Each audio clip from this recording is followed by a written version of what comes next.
नमस्कार किसान भाइयों। आज हम जो सबसे महत्वपूर्ण फसल है अनार, उसके बारे में आज हम जानकारी लेने वाले हैं। तो अनार का उत्पाद निकालते समय हम बहुत सी ऐसी चीजें जो करते हैं, तो उसमें तो एक मेन चीज होती है आपकी, वो होती है खाद का प्रबंधन। लेकिन इसके अलावा भी बहुत सी ऐसी चीजें होती है, जैसे कि आपका पॉलिनेशन कैसे होगा, उसके लिए आपको पॉलिनेटर की जरूरत है, उसका भी प्रबंधन किसान भाई करते हैं। या कुछ चीजें है कि स्टोरेज, पौधे के अंदर स्टोरेज कैसे होने वाला है, रेस्टिंग पीरियड में क्या करना है हमको, इस चीज के बारे में भी किसान भाई जो है वो बहुत सी ऐसी जो खबरदारियां है वो बरतते हैं। लेकिन इसके अलावा भी कोई ऐसी चीजें है, दूसरे ऐसे फैक्टर है जो काम में आती है। तो उसमें आपका पहला आता है पानी, क्योंकि पानी का प्रबंधन आपका सही है। अगर पौधे को पानी कम पड़ रहा है तो उसकी ग्रोथ कम होगी, फूल निकलने का दर जो है वो डिस्टर्ब होगा। तो इसके लिए पानी का प्रबंधन। दूसरा होता है आपका पोषक तत्वों का प्रबंधन। आपने क्या खाद डाला है, क्या नहीं, उसका स्टोरेज कैसे हुआ है, ये भी इसके ऊपर डिपेंड होता है। इसमें आपकी तीसरी चीज होती है, वो होती है आपका मौसम।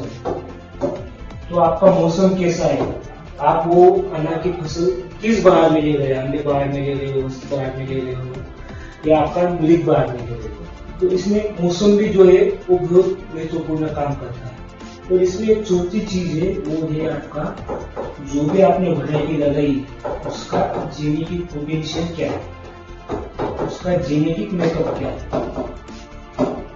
ये चार चीजें ऐसी है जो अनार के उत्पाद में, प्रोडक्शन में, सेकिंग में, फ्लावरिंग में, ये चार चीजें जो है आमतौर पे काम करती है। इसमें भी एक महत्वपूर्ण चीज है, वो है आपकी मौसम। क्योंकि मौसम अगर आपका सही है तो अनार की फसल अच्छी आएगी। अगर मौसम आपका गड़बड़ हो गया, डिस्टर्ब हो गया, तो फूल नहीं निकलेंगे, फूल निकले भी तो वो नर निकलेंगे, मादा नहीं निकलेंगे, या फिर निकले भी तो सेटिंग नहीं होगी, ड्रॉपिंग होगी। तो ये सब चीजें जो डिपेंड होती है वो होती है आपकी मौसम के ऊपर। और मौसम में एक महत्वपूर्ण फैक्टर है, वो है आपका तापमान। अगर आपका ये सब तापमान अगर आपका सही है उस समय में, तो आपकी सेकिंग भी अच्छी होगी, फूल भी अच्छे निकलेंगे, फ्लावर ड्रॉपिंग भी कम होगा। ये सब चीजें आपको अकेले तापमान की वजह से देखने को मिलेगी। तो एक तापमान से ही संबंधित एक टर्म आती है टेक्निकली, उसको बोलते हैं हम ग्रोइंग डिग्री डेज या हीट वेव। क्योंकि क्या है, बहुत से किसानों की ऐसी समस्या है कि सर हम जो है पानी दे रहे हैं नवंबर के आखिर में या दिसंबर में, फिर भी हमारी सेटिंग जो है वो फरवरी में हो रही है। तो इसके पीछे कारण क्या है? क्योंकि कुछ लोग जो है वो जनवरी में पानी दे रहे हैं, उनकी भी सेटिंग आपकी फरवरी में हो रही है। तो ठीक है, ये बाकी की चीजें उसके ऊपर काम करती है, लेकिन उसमें तापमान का भी एक महत्वपूर्ण रोल है जो आपका सेटिंग में काम करता है। तो ये तापमान कैसे काम करेगा, या फिर सर ये ग्रोइंग डिग्री जो है वो एक चीज है क्या? क्योंकि एक चीज आप समझो कि अगर आप कोई भी फसल ले रहे हो, समझो आपकी 60 दिन की फसल है, अगर आपका तापमान ज्यादा हुआ है तो वही फसल आपकी 50 दिन में आ गई। लेकिन अगर तापमान आपका कम है तो वही फसल 60 दिन की एवजी आपकी 65 दिन में आ रही है। तो मतलब एक डिस्टर्बेंस क्यों आ रही है? अगर तापमान ज्यादा है तो कम दिन ले रही है, तापमान कम है तो ज्यादा दिन ले रही है। वो होता है आपका ग्रोइंग डिग्री की वजह से। क्योंकि अगर आपका ग्रोइंग डिग्री सही है तो उतना हीट का एक्यूमुलेशन होगा, उतना अगर एक्यूमुलेशन हो रहा है तो उतना स्टोरेज पौधे के अंदर बनाएगा।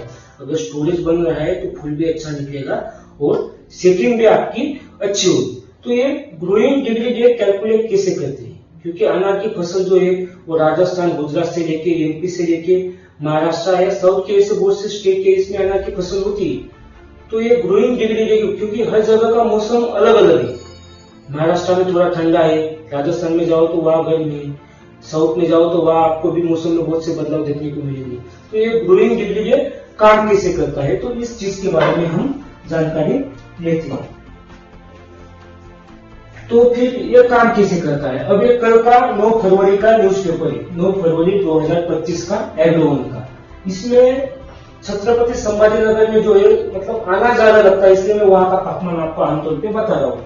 तो वहां में तापमान दिया है आपका 32 डिग्री सेल्सियस ज्यादा से ज्यादा दिन का, और रात का अगर कम से कम हुआ तो 18 डिग्री सेल्सियस, मतलब ज्यादा से ज्यादा 32, कम से कम 18 डिग्री सेल्सियस उसका कल का तापमान है। आज तारीख है 10, कल की तारीख थी 9 फरवरी। तो फिर ये काम कैसे करेगा? इसमें और एक चीज लगती है, वो लगती है आपका बेस टेम्परेचर। और बेस टेम्परेचर क्या है? बेस टेम्परेचर का मतलब ये होता है कि अगर तापमान उतना आ रहा है तो वहां से पौधा उसके लाइफ साइकिल में जो है कंप्लीट नहीं कर सकता, या वह पूरी जो शारीरिक क्रिया है वो उस टेम्परेचर के नीचे स्टॉप हो जाती है। पौधा ग्रोथ नहीं कर पाता है, पौधा बढ़ नहीं पाता है, उसको बोलते हैं बेस टेम्परेचर। तो आना का बेस टेम्परेचर है आपका 10 डिग्री सेल्सियस। ये प्रॉपर रेफरेंस यहाँ पे दिया हुआ है। ये रेफरेंस किसका है, क्या है, मैं इसके बारे में आपको आगे बताऊंगा। तो ज्यादा से ज्यादा तापमान 32, कम से कम तापमान आपका है 18 डिग्री सेल्सियस, बेस टेम्परेचर है आपका 10 डिग्री सेल्सियस। तो यहाँ पे दिया है ज्यादा तापमान जो होगा वो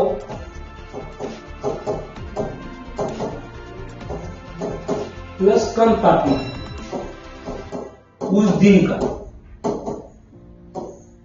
उसको 2 से डिवाइड करना है और माइनस बेस टेम्परेचर करना है। आपका बेस टेम्परेचर कितना है? 10। तो ज्यादा से ज्यादा तापमान आपका 32 था, कम से कम तापमान आपका 18 था। उसका ये पूरा फॉर्मुलेशन किया, उसका कैलकुलेशन किया, तो आपका उत्तर आया है 15 डिग्री सेल्सियस।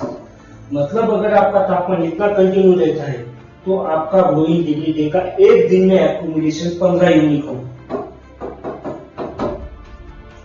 तो आप बोलेंगे कि सर अगर तापमान कम है, तो अगर तापमान कम है, समझो आपका तापमान 25 डिग्री सेल्सियस और कम से कम जा रहा है 17 डिग्री सेल्सियस, तो उसका एक्यूमुलेशन कितना होगा?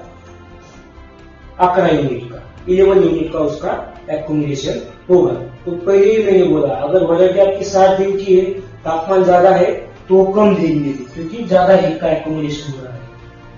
अगर वैरायटी 60 दिन की है, तापमान कम है, तो वो एक दिन में ज्यादा दिन देगी। क्यों? क्योंकि उसका हीट का एक्यूमुलेशन जो है वो इसकी तुलना में कम हो रहा है, इसलिए वो ज्यादा दिन दे देगी। तो वही चीज है जो इस कैलकुलेशन में काम में आती है। तो ये प्रॉपर रेफरेंस यहाँ पे दिया हुआ है।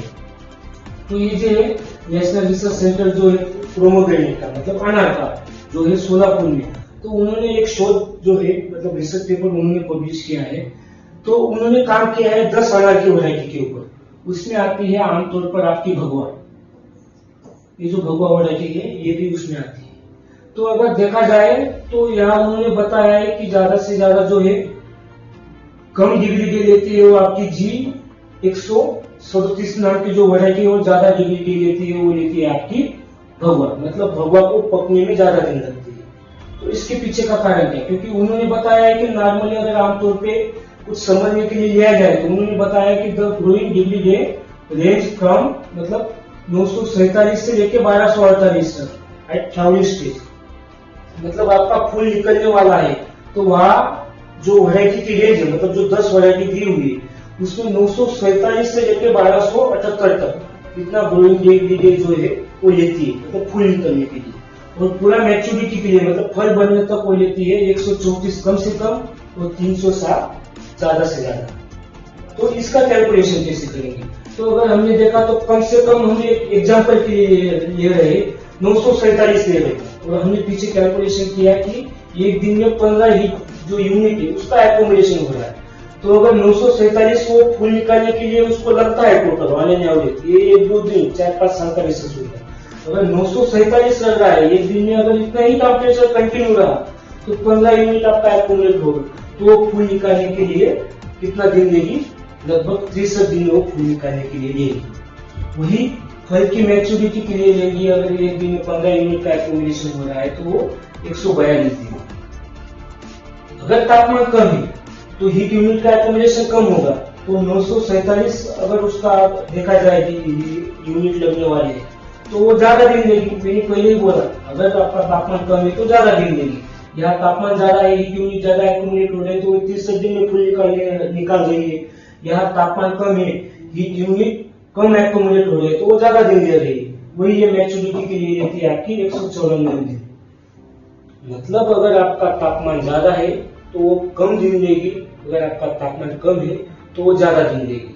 तो जो किसानों का एक जो महत्वपूर्ण सवाल था कि अगर हम नवंबर में भी पानी दे रहे हैं, आखिर में दिसंबर में पानी दे रहे हैं, हमारी सेटिंग जो है वो फरवरी में ही हो रही है, या कुछ जो किसान है दिसंबर के आखिर में या जनवरी में शुरू में पानी दे रहे हैं, तो उसकी सेटिंग भी आपकी फरवरी में भी हो रही है। तो इसके पीछे का कारण क्या है? तो इसके पीछे का ये एक कारण भी है ग्रोइंग डिग्री डे का।